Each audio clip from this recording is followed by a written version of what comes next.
karena memang kalau lagi musim hujan gitu, apalagi iklan gitu kan, langsung. segala minuman, segala makanan, Nah. segala vitamin, suplemen itu udah bertaburan gitu. Minum ini meningkatkan imunitas. Sampai bingung kita mau minum yang mana ya. Daya tahan tubuh itu dibentuknya itu hari demi hari. Nggak bisa disulap, simsalabim, prok prok prok. Jadi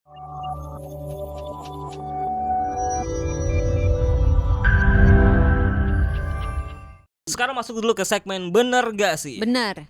Belum. Iya beneran maksudnya Oh kita iya, beneran mau masuk. Iya. Bener gak sih dok? Kalau kita kehujanan itu pasti langsung flu deh. Belum tentu. Ingat tadi ada 3 faktor. Badannya, virusnya, sama lingkungannya. Jadi kalau kita kehujanan tapi lingkungannya bersih, nggak ada virus yang berterbangan, nggak ada bakteri yang berterbangan, walaupun itu jarang sih. Iya, baru saya nanya. Nggak usah Gimana dipikirkan, sudah kujawab gitu kan. Gimana kita bisa nemu yang bersih gitu kan? Terus badan kita misalnya dalam keadaan sistem imunitas lagi prima gitu ya. Terus si virus yang masuk, yang lagi beredar nih, virusnya lagi pada holiday. Jadi yang beredar cuma sedikit, dan yang beredar itu yang pangkatnya baru 1 gitu, belum ya cemen lah gitu. Itu bisa aja kita nggak sakit walaupun kita kena virus, walaupun kita kena bakteri. Karena badan kita sebenarnya punya kemampuan untuk melawan, menangkis kayak bulu tangkis. Tapi ditepok bolanya gitu. Jadi ada masuk, kita punya beberapa lapis mekanisme pertahanan. Jadi masuk bibit penyakit apapun ya, itu disaring mulu dari bulu hidung, disaring dulu. Oh, makanya kalau punya bulu hidung, makanya kalau ngupil jangan dicabut ya. Iya, jangan dicabutin. Kalau gondrong digunting aja. Di trimming, dipangkas boleh, tapi jangan dihabisin. Oh iya. Emang ada orang yang ngabisin bulu hidung? Banyak. Oh iya, serius. Iya, banyak. Padahal asik loh punya bulu hidung. Enggak juga ya. Lebih sehat sih orang yang punya bulu hidungnya seperti hutan rimba. Ini beneran. Okay. Yang bulu hidungnya seperti hutan rimba, dia akan memperangkap lebih banyak bibit penyakit daripada orang yang hutannya gundul di hidungnya. Bentar deh, kan bulu hidungnya lebat, kayak hutan rimba, lebih bisa menangkap banyak virus. Iya. Nempel dong di sini. Kan nanti kita bangkis. Haji, itu bangkis.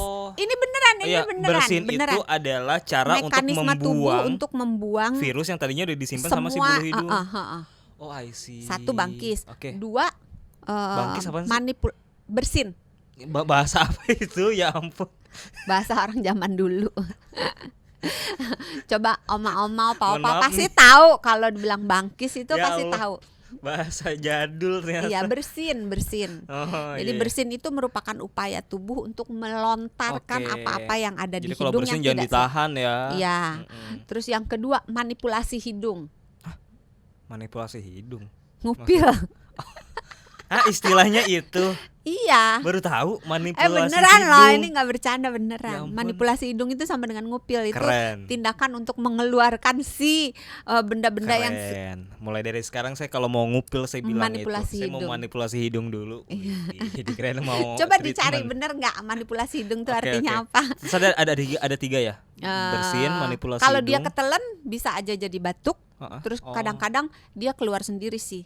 Jadi pernah gak sih sahabat Sonora kalau misalnya lagi nunduk atau apa gitu, terus tiba-tiba ada sesuatu jatuh, upilmu jatuh gitu misalnya.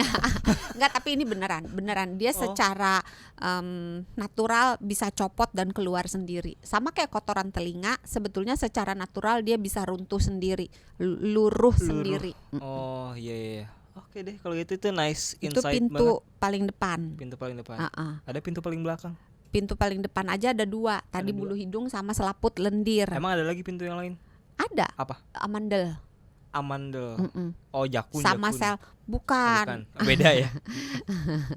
Dimalahin tuh emang operator. Lain. Kalau amandel itu yang di kiri kanan. Kalau jakun kan cuma 1 di sini, yang laki punya, perempuan enggak gitu kan. Kalau amandel semua orang punya, kiri 1 kanan 1. Oh, itu juga bisa buat menangkis. Itu sebetulnya fungsinya itu adalah pintu gerbang kita.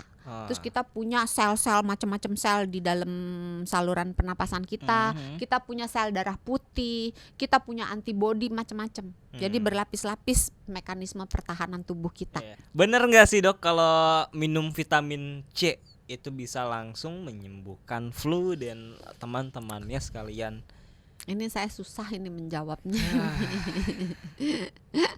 Karena memang kalau lagi musim hujan gitu, apalagi iklan gitu kan, segala minuman, segala makanan, segala vitamin, suplemen itu udah bertaburan gitu. Minum ini meningkatkan imunitas. Sampai bingung kita mau minum yang mana ya? Daya tahan tubuh itu dibentuknya itu hari demi hari. Nggak bisa disulap, simsalabim, prok. Jadi nggak bisa kita minum vitamin C besoknya langsung. Nggak bisa. Dan daya tahan tubuh itu membutuhkan banyak hal, nggak cuma vitamin C. Membutuhkan vitamin C, iya. Salah satu, masih ada salah 2, salah 3, salah 4, salah 5. Salah 3 mah di dekat. Dapat 7 kalau salah 3. Oh iya benar. Iya, jadi kita juga butuh vitamin A. Vitamin A itu menjaga struktur kulit. Jadi misalnya di hidung, lapisan lapisan mukosa hidung supaya dia bisa mulus, bisa bagus gitu. Itu pakai vitamin A. Vitamin D membentuk sistem imunnya. Vitamin C, vitamin B juga berguna. Besi, zat besi, zinc itu juga berguna. Jadi hampir semua nutrisi itu kalau kita makan dalam jumlah yang seimbang, dalam komplit gitu ya, semuanya ada, itu akan mendukung sistem imun tubuh kita menjadi lebih baik, menjadi optimal gitu. Oke. Jadi nggak cuma vitamin C, bahwa kita butuh vitamin C, iya. Ya. Kalau kita kena penyakit apa aja, biasanya kalau ke dokter kan suka dikasih yang namanya antibiotik. Iya. Terus dititipin sama dokternya harus dihabiskan ya. Jangan cuma diliatin. Emang bener nggak sih dok kalau udah minum antibiotik itu udah pasti cepat sembuh?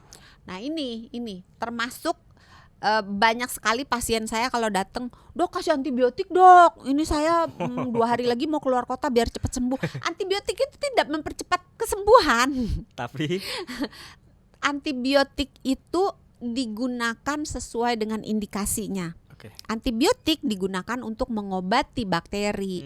Influenza atau pilek disebabkan oleh virus, tidak memerlukan antibiotika. Kecuali kalau misalnya infeksi yang tadinya hanya virus, karena daya tahan tubuhnya turun, maka ketumpangan bakteri. Nah, ketika ketumpangan bakteri, maka akan diberikan antibiotik. Tapi kalau pengobatan lini pertama tidak. Mungkin pada beberapa kasus, misalnya influenzanya berat atau pileknya berat, atau orangnya memang dalam bentuk yang tidak prima, sangat tidak prima, misalnya punya penyakit kronis atau dia punya gangguan imun dan dia gejalanya sangat berat, mungkin membutuhkan antivirus. Dan itu tidak semua penyakit virus membutuhkan antivirus. Sama kayak COVID kemarin kan? Ada yang perlu, ada yang enggak. Perlu apa nih? Antivirus. Antivirus. Iya. Oh. Sama di influenza juga begitu.